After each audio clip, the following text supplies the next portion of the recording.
Hey guys, and welcome back to our channel How to Guide. In this tutorial, we are gonna look at how to search chat in Zangi. Now let us begin. Do you note that I have already logged into my account? In case you have not, do it right now. The process is quite easy. We have also created a tutorial regarding that as well, so worry not. Now let's simply look at how to search chat.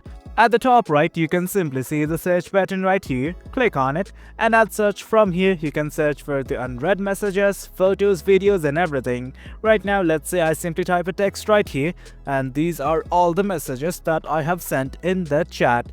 In case you only want to view the messages of a single chat, let's say I want to search the chat for my friend Tom. Right here, as you can see, I have gone to his chat. At the top right, you can see these three dots. Once again, click on it and finally hit on search. That is just below video. Click on it, and that is it, guys. Simply type the thing that you are wishing to search.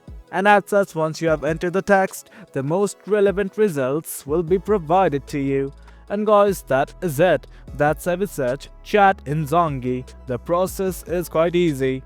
Hope you guys found this video informative, and for more content like this, do remember to hit like, share and subscribe. Your support fuels us. Until next time, thank you.